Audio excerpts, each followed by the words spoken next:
Welcome to Parenting Teens with Dr. Cam, where we tackle the challenges of raising teenagers without the drama. I'm your host, Dr. Cam. Let's get on with the show. Hello, parents. Dr. Cam here. You know, as parents, we hope, of course, that our kids grow up confident and capable. We want them to make good choices and chase their dreams. But we are also so incredibly worried that they're going to make really big mistakes and even get hurt. And that's why I'm so excited to have Esther Joy Goetz here today. Esther is an author, speaker, and the force behind the popular Moms of Bigs social media community. She's here to help us find that balance between nurturing our teens and letting them go. Esther, welcome to the show. Thank you. I am so excited to be here. And just when you said that, I thought, that's the tricky tightrope of parenting teens. Really is so difficult. Let's just start with a quick backstory. What inspired you to launch Moms of Bigs? Well, my daughter said to me, Mom, you need to, she's so funny. She thinks that I have some wisdom, I guess. And Good. What really happened was when she graduated high school, she said, Mom, there's so many people out there that really don't know how to do the mom gig well, especially the moms of teens. Well, how can they know? And so I was like, well, I don't know if I'm the answer to that. But what happened was I had two older friends who kind of guided me along in the process and continue to guide me along. Mm-hmm. And I thought, wow, there's not anything out here on social media. There's not even a lot of books in this space. And I really was all about not just momming teens, but the transition from teens to adults. And they're still teens for a couple of years. And there was nothing in the space, like nothing. Yeah. I couldn't find a thing. And I thought, well, why don't I give out what I actually need? And that's a lot of times where our passion is born from, is what we needed. And we don't have how many breastfeeding, little children, how to do the toddler, but wow, when it got to teenagers and beyond, it was very sparse. Yeah. Or it felt very formulaic to me. Very much like, do these three things and you'll have a magic relationship with your teen. And I was like, well, yeah, no. No. I mean, how much do I know about raising teens? Like, and I felt like my teens were some of my greatest teachers. And that's the posture I wanted to take. And plus all the mom emotions. You said the big one, fear, worry. No one was really talking about what we do with our mom emotions in the meantime. And that's really where a lot of my focus is on those motherhood emotions. Esther, I think that's so important because, well, the first thing is, and I love that you're finding that space. I was finding that too. I think a lot of parents, what I was finding is when they're new moms or new parents, it feels comfortable. Of course, they're going to ask advice. You know, you go to a baby shower and it's like, provide all your advice. You don't have anything for teens and you think you should know this. And it's a whole new skill set. And you're right, a whole new just filed package of emotions that we don't even know how to deal with. Fear and worry, I think, are two of the biggest ones. Is that what you're seeing as well? Guilt. Oh, guilt. Oh, guilt, my goodness. And fear and worry. And I think grief, sadness. I think those are the three very uncomfortable. If we're going to go to the uncomfortable emotions, those are the three very uncomfortable ones. We have a lot of more comfortable ones, the joy they bring, just them becoming their own people and having exciting conversations, and the celebrations that we get to have with them, like they're actually playing sports or they're becoming into their own in the dance or they're a math whiz or something like that. We do have all those celebratory things, but I do think those uncomfortable emotions of the letting go process and anticipatory grief, all of those things just come into play a lot. And then I think the key is with the fear is the loss of control. Yes. You can control your kids, or you think you can control your kids when they're young. You have the illusion of control. any illusion of control goes out the window. So you're just left with fear and worry. Yeah.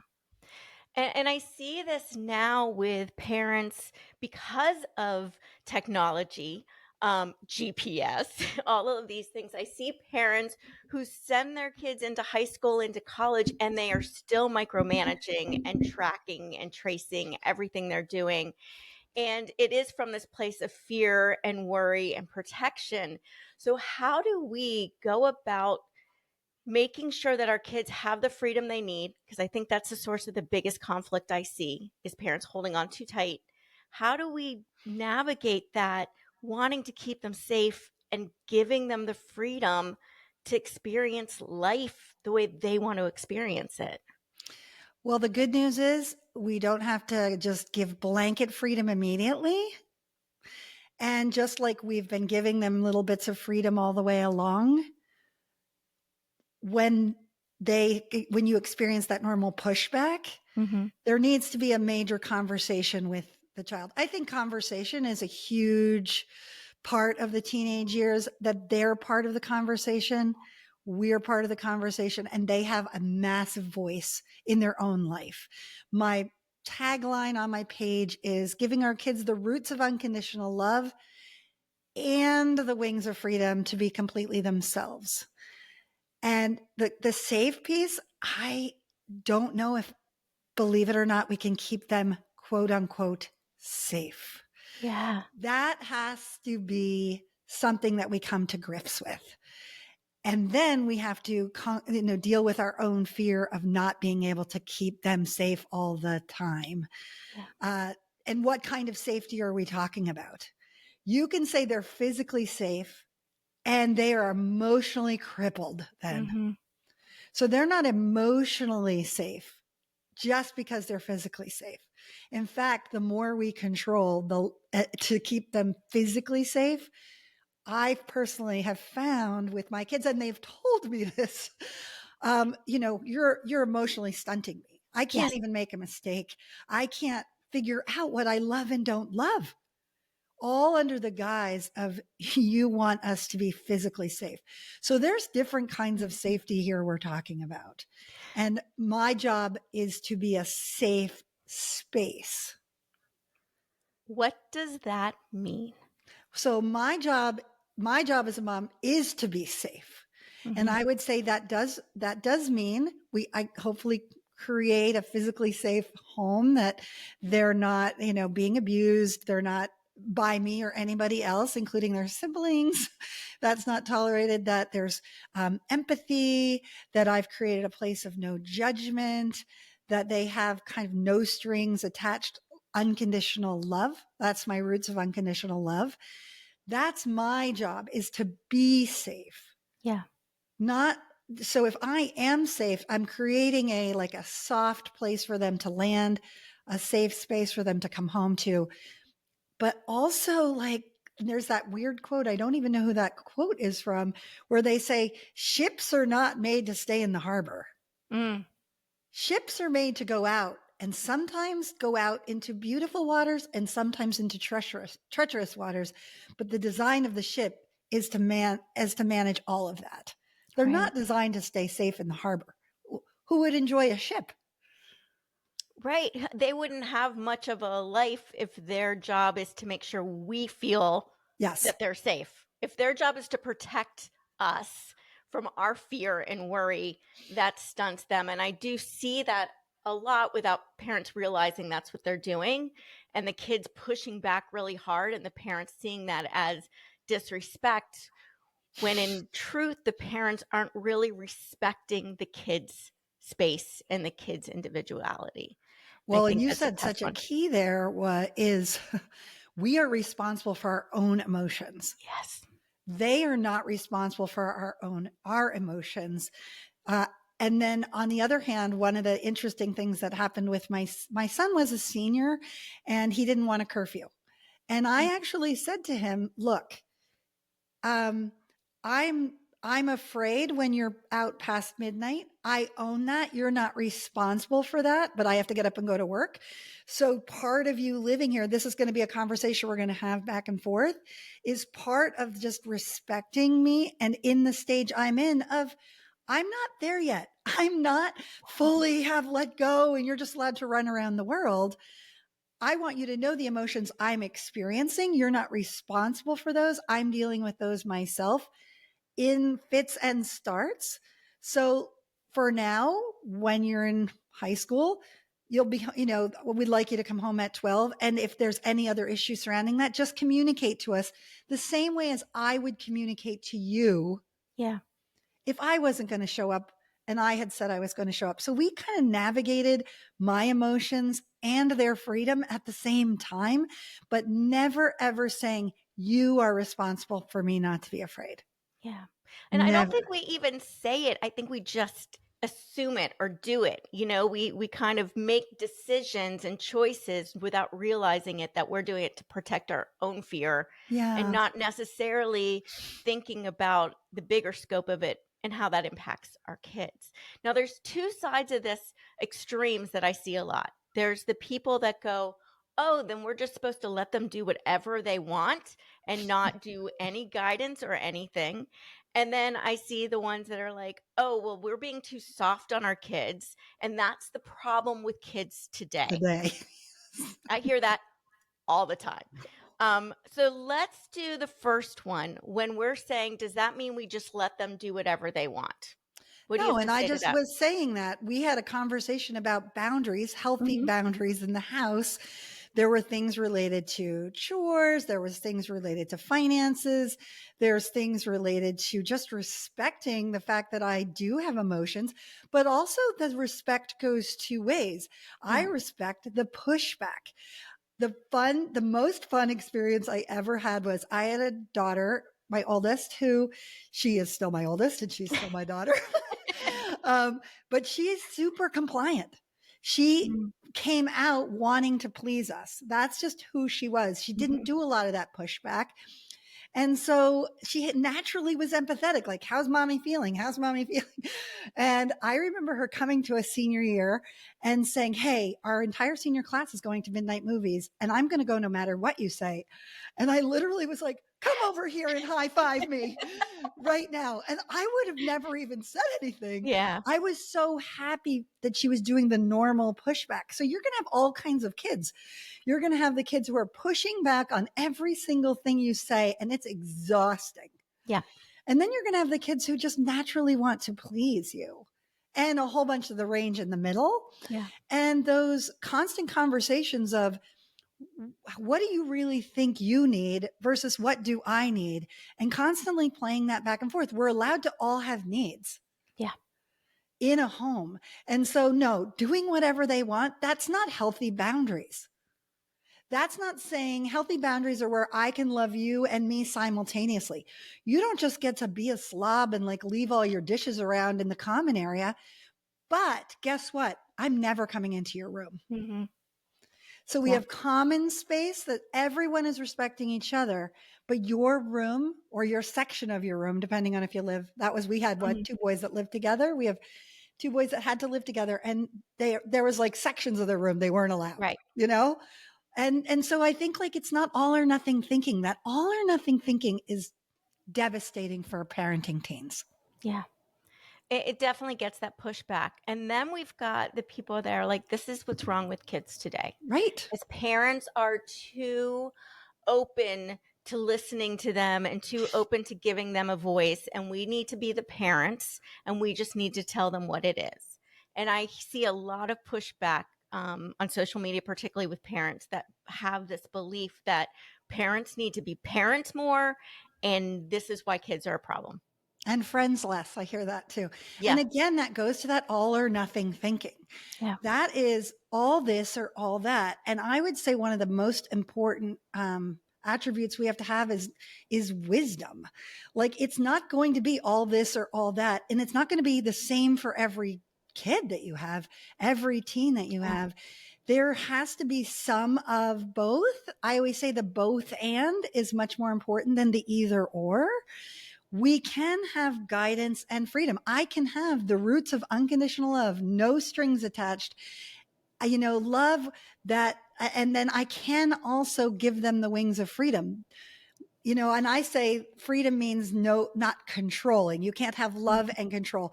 So depending on what you're trying to do on the inside, if you're trying to regulate your own fear, that's a little awaken, a little voice inside of you going, listen. You're trying to regulate yourself by controlling them. Yeah. And so, and that's different than, hey, there's a common space and I'm not really okay with this. Yeah. I live in this house too, and in the common space, there's just not dishes everywhere, and I'm not cleaning up after you. You take care of yourself and your stuff, and guess what? I'll never be on your back. Right. So yeah, but I also then have to take care of myself and my stuff. And Yeah. I don't just get to come into your room and throw my stuff everywhere, all that stuff, or even into your head and throw my stuff everywhere. Mm. I like that. Go a little bit deeper into what you mean by that. Yeah, well, I mean, I think that there's a sacred space, and kids are doing something that Carl Jung calls individuation, right? They're trying to become themselves. And we're there to like be ourselves, and we can share ourselves, our hopefully individuated selves with them, our healed selves, our whole selves with them. This is not perfect. I mean, this is like, this is the ideal. And so that means we get to share like our hopes, our dreams, our interests, and maybe they'll try on some of our hats and they'll be like, hey, guess what? I really like the Pittsburgh Steelers because dad shared his love for the Pittsburgh Steelers. Yeah. Or, wow, I really like how mom keeps like everything organized. I want to do that in my room. But we don't really belong in their heads, like telling them who to be, what they love, who they love, whatever. That's not ours to own. Yeah. Their minds and their hearts are theirs to own and theirs to figure out. It doesn't mean that I can't try on some of their hats. I've done that too. They've taught me so much. Mhm. Like, oh my goodness, I didn't know I loved, um, I don't know, like whoever it is, some band. And then they showed it to me and I was like, oh my gosh. But they didn't like say to me, you have to listen to this all day Right. long in the car. Yeah. It's that kind of permission to explore together. And I love that. Yeah. Yeah. I think it is so important. I think it's very hard um, for parents to draw where those boundaries are Oh, yeah. because I do see a lot of overstepping into our teens' boundaries, which is where that pushback and disrespect and even dislike often comes from because they feel violated. That we're trying to change how they think and what they believe, and Mhm. it's very difficult to kind of separate what am I doing to guide them, what am I doing to as their parent to teach them good manners and good ethics and good morals and making good choices, and where is it becoming so far into it that I'm telling them what Right. it is that they should do. Right. And And that, we how are, do we know when we're stepping over that boundary? yeah, well, the whole should word. Yeah, I right. think the should word that we all have a pushback against. I mean, our generation, right, has that major pushback against the shoulds. We talk about it all the time. We're like a stranglehold on us of the shoulds. So we don't want to raise our kids, our teens in a way that they have to heal from the shoulds. We want Yes. to provide an environment where the shoulds are kind of off the table. Now, there are certain moral ethics that we abide by just to have, a functioning society, and kindness and compassion, those kinds of things, justice. But I would say that that happens by modeling. I Yeah. don't know if anything other to say than if you want your kids to learn how to be respectful, respect them. Yeah. We went to our kids, I don't know, a couple Christmases ago, a couple holidays. We were there. Maybe it was New Year's Day. And we said to them, just as parents, what do you think our three major takeaways were to you guys, or have been or whatever? And believe it or not, they all had different things based on their personal relationship, Mhm. but all 4 of them, I'm sorry, I have 4. Whoops. All We 4 of won't them, say we won't tell which one it was that you forgot about for a second. all 4 of them said respect. Mm, And we said, "What? What? Why?" And the answer was, "You guys, from the time we were tots all yeah, the way through teens, you always respected us." yeah, And I didn't even know we were doing that. yeah. But just that they were like, we always had a voice in vacations. You listened to us more often. It did not happen perfectly. There were times, I mean, I have major mom fails all the time, Mhm. still constantly. But yeah, I love that. So I thought, well, there you go. There's that weird modeling piece Yeah. of we just generally showed them respect. And we talked about it when they felt disrespected by a coach or a teacher or their siblings or whoever or us, they were allowed to tell us Mhm. no matter what. And we were there to be like, yeah, what made you feel disrespected? Yeah, that doesn't seem respectful of that teacher to talk to you like that. That's not okay. You don't have to be treated like that, and because they, it just was interesting. And they always did respect the people who respected them. Yeah. That's just a Absolutely. modeling it. I say, like, you don't learn integrity by like, kids don't learn integrity. They learn integrity. Like, I'm going to do what I say and say what I do by the fact that you say, hey, at 8 o'clock, I'm picking you up. And at 8 o'clock, you're picking them up. Yeah. Or just ways you're constantly modeling. More is caught than taught. Mhm. So again, that's you having to do your own work Yeah, on that stuff. absolutely. So if So, you're seeing something in your teen that is concerning to you, or you're like, I need to change that, rather than trying to push your teen to change it, it's to take a step back and go, how can I change the way I'm showing up to model that right, better? right. I think that's a big one. Yeah. Like I was just even thinking about what you said before, where it's like, can't parents need to be parents, these kids these days? Mhm. And I've learned more from my teenagers than almost anybody in my life. Yeah. Yeah. And I think, the posture of learner and teacher, um, it's not authoritarian parenting. It's not top down. It's side by side where you have a voice and I have a voice. Yeah. We're all in this together and we're all learners and we're all teachers. And yet there's going to be certain things like, hey, we're going on a family vacation. And the last time we did this, you had a rager at our house. So guess what? We're locked. If you don't want to come on our family vacation, we're changing the Welcome. garage code to get in. We're locking the house, figure it out. But you're not welcome in the home that we've paid for, are paying Yeah. for very Yeah. heavily with so it's always that constant negotiation, depending on the kid, depending on the circumstance. Yeah. And Yeah. that's what I think, like sometimes we're our kids' friends and sometimes we're our kids' quote unquote parents, right? We have right.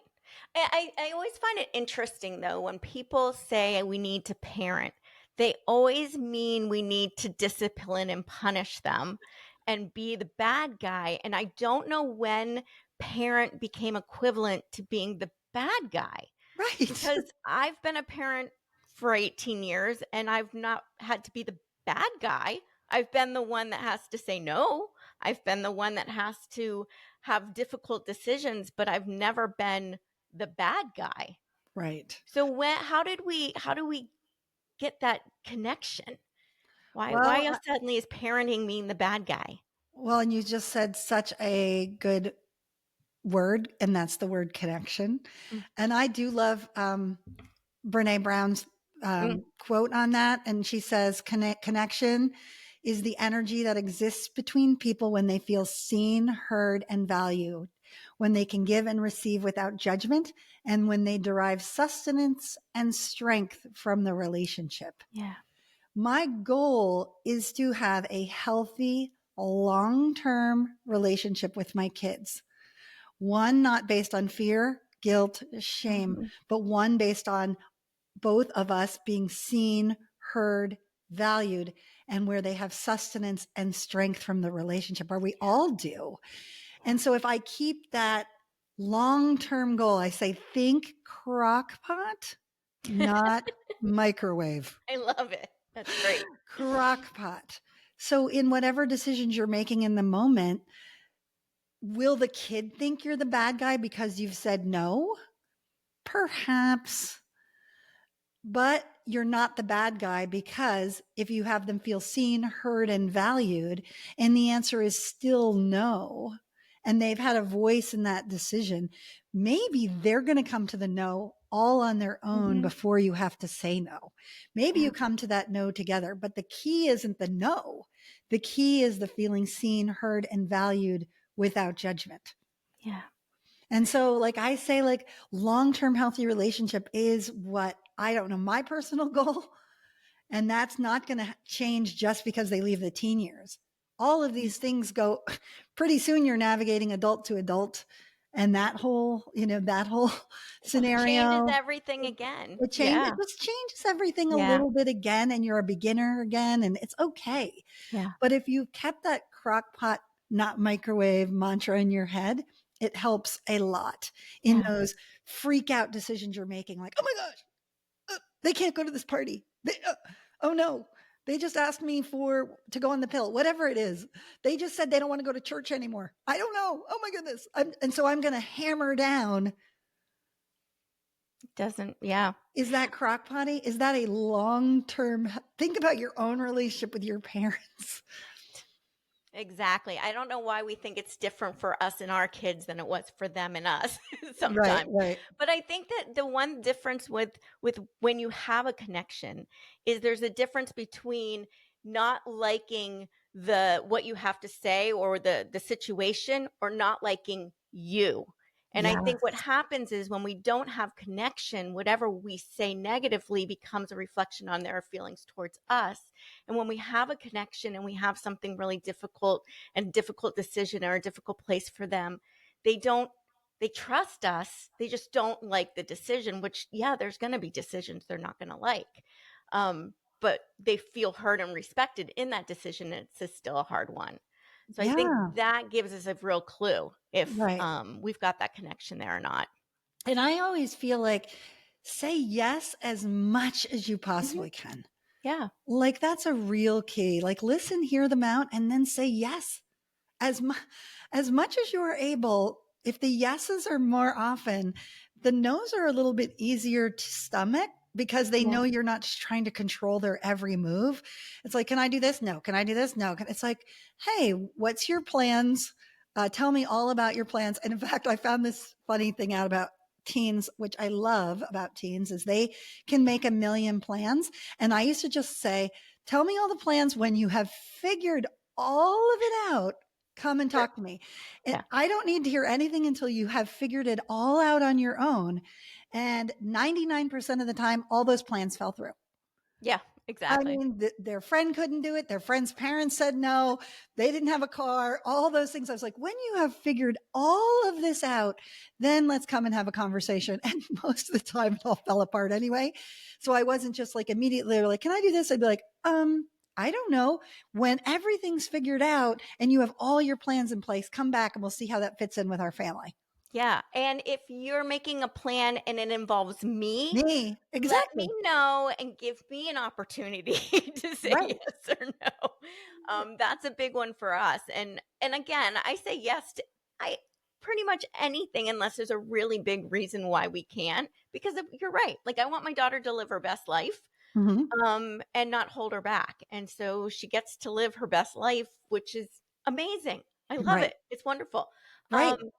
So let's say there's one thing parents that you want parents to walk away with today that is like the most important point that we've Mm. made. And there's a lot of them, but what is one really important point you want them to have?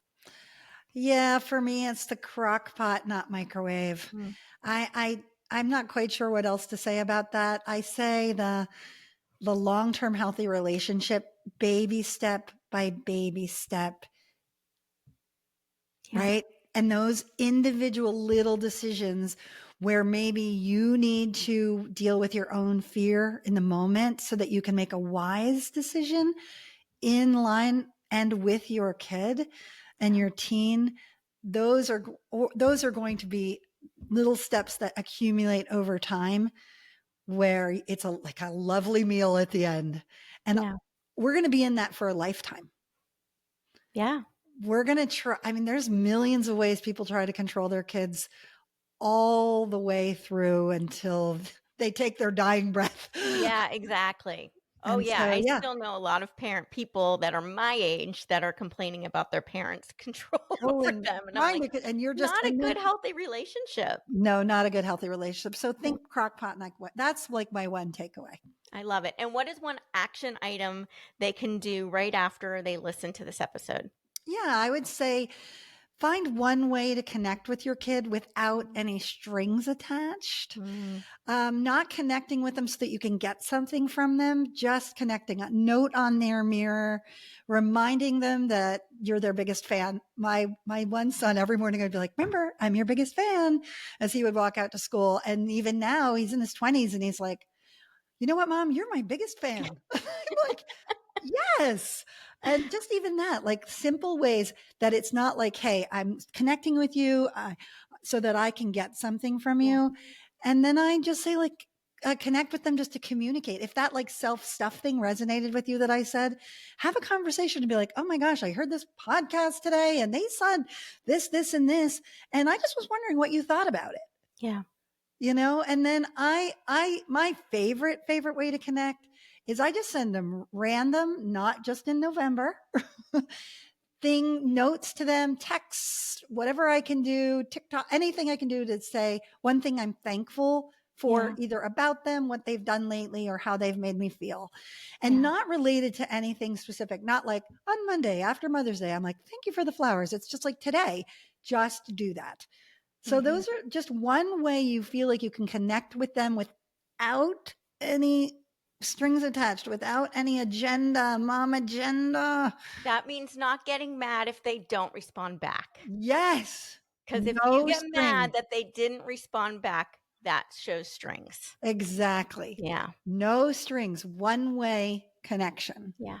Yeah. It's a hard one. It's a hard one for a lot of parents too, because they're like, I do all this. I deserve this.